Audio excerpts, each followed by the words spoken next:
Thank you. An honor to be here, and a very impressive Congress, Professor Park, and a great city, Seoul.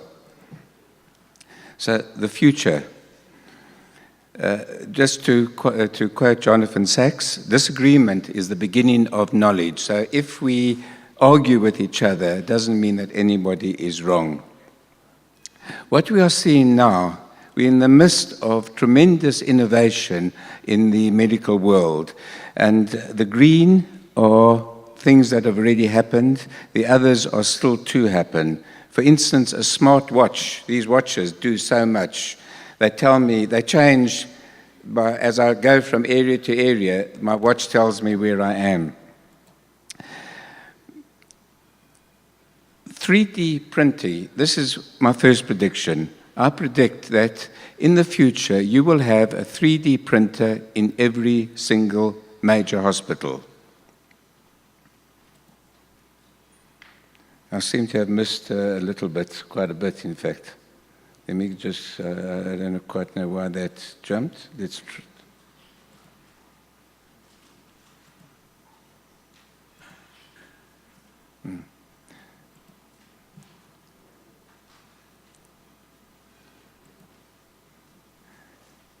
And that's where we are now. We are already in the stage of 3D printed biomaterials. For instance, recently in South Africa, they printed a titanium jaw, which they implanted into somebody who needed a jaw replacement. So the future is already here. In the third world, Africa for instance, we need to have our bars, because to get bars from the States or from Korea or Europe takes time. So we need a collection of bars. We can't just get one in 24 hours. The bars that we use mainly are stainless steel. We have the allergies, the cost, and the complications of removals. One of our previous meetings, we had a whole session on removal and the complications of removal of pectus bars. And it was pointed out that there were a number of lacerations, we've mentioned it today as well, lacerations of the heart from removing the pectus bar. So life-changing, life-threatening complications, I'll just as an aside. So, how can we avoid the complications? One is to have a custom-made bar for each specific patient, to have it in a material that is non-allergenic, and of course, not to remove the bar. Just an aside, why do we remove the bar? Sometimes we do things because our professor told us to. But let's be more honest. We won't be able to do a sternotomy if we've got all these metals, 1, 2, 3, and I see 4 bars sometimes. So to do a sternotomy is a problem. The problem of trauma and the danger of having metal in the chest, and of course infection. So that's my first prediction, 3D printing. The time, I don't think, is very far away where we will print our bars, and it'll be printed from a CT. We'll take a CT of the patient, we'll put it into the machine, and out will come our bar. They're already talking about printing livers and kidneys and various other organs. So a simple curved metal bar just cannot be very difficult at all. And they already, this hasn't occurred yet, so maybe 2019 is a little bit optimistic, but anything is possible. Now, what is 3D printing? 3D printing involves a number of different technologies, and this is one of it, additive manufacturing. And in fact, is many, many different processes, but the bottom line, you have a machine, you put in a program, and out comes an article. And they're talking about the space station having a printer. And when they need spare parts, they'll just go to their printer and print a spare part. So very, many, many different technologies to print with. Some of the printers are expensive. The titanium printer is expensive. But there are other, literally, desktop printers, like the computers that I can see right in front of you. In our lifetime, I'm talking about Mustafa and those in our 60s, when we started, we didn't have computers. A computer then was the size of a large room. Today, a laptop is more powerful than the biggest computers we had in the past. So the printers of the future are going to come down in size. They already have, and we will be able to print the bars that we want and the shape that we want. We won't have to use a bender, which causes cracks in the metal and is a potential source of infection.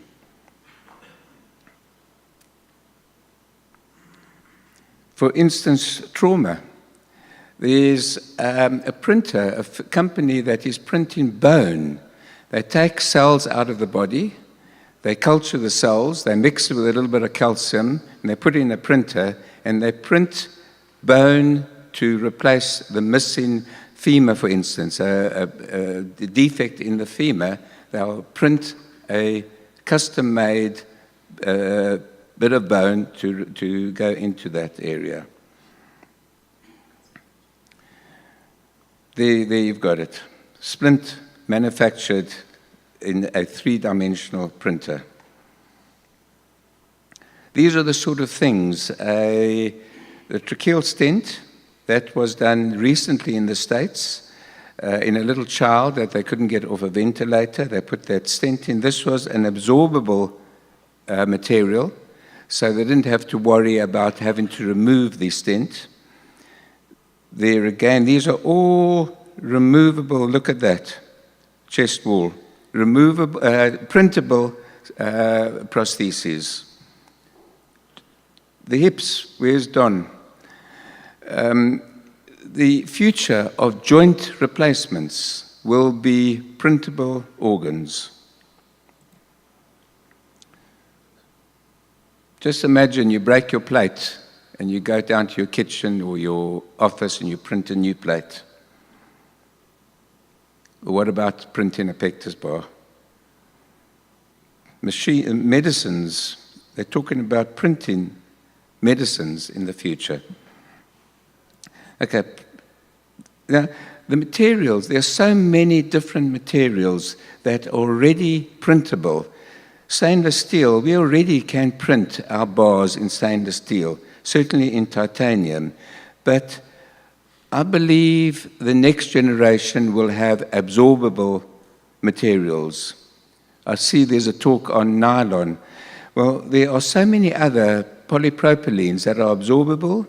The problem at the moment is how long does it take to be absorbed? But it's a area that is open for research, and I believe that a time will come when we will have an absorbable material that will last for 2, maybe 3 years. So some very strong, wonderful materials, but these are the biodegradable that the question still is how long does it take for the materials to disappear? Many, many different. There's so many that it's quite exciting to think about them.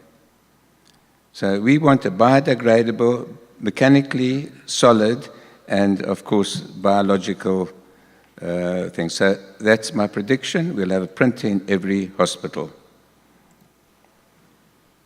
So we started with the ravage, then we had the NUS, then we had the complications of the NUS. My next prediction is that the time will come when we won't remove the bars, which will avoid all the complications of removing those pectus bars. Now, as the bars become more degradable, they are possibly going to be not as strong. So this is my next prediction, that the shape will be different. And this is the ideal shape in nature, and that is a semicircle.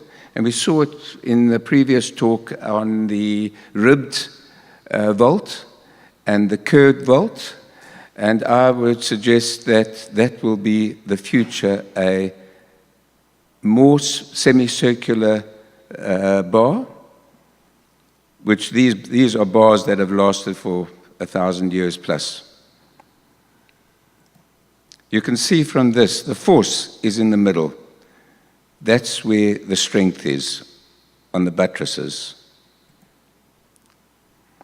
Now, if the material is weak, that's a potential weakness. You need strength there. So I'll end up right now. So the larger the circle, that's from my engineering friend, that's strong, that's weak. But if you don't have to remove it, it shouldn't be a problem. And my last prediction is that we'll be in South Africa next year. And that's more than a prediction, that's a fact. Thank you. Thank you very much.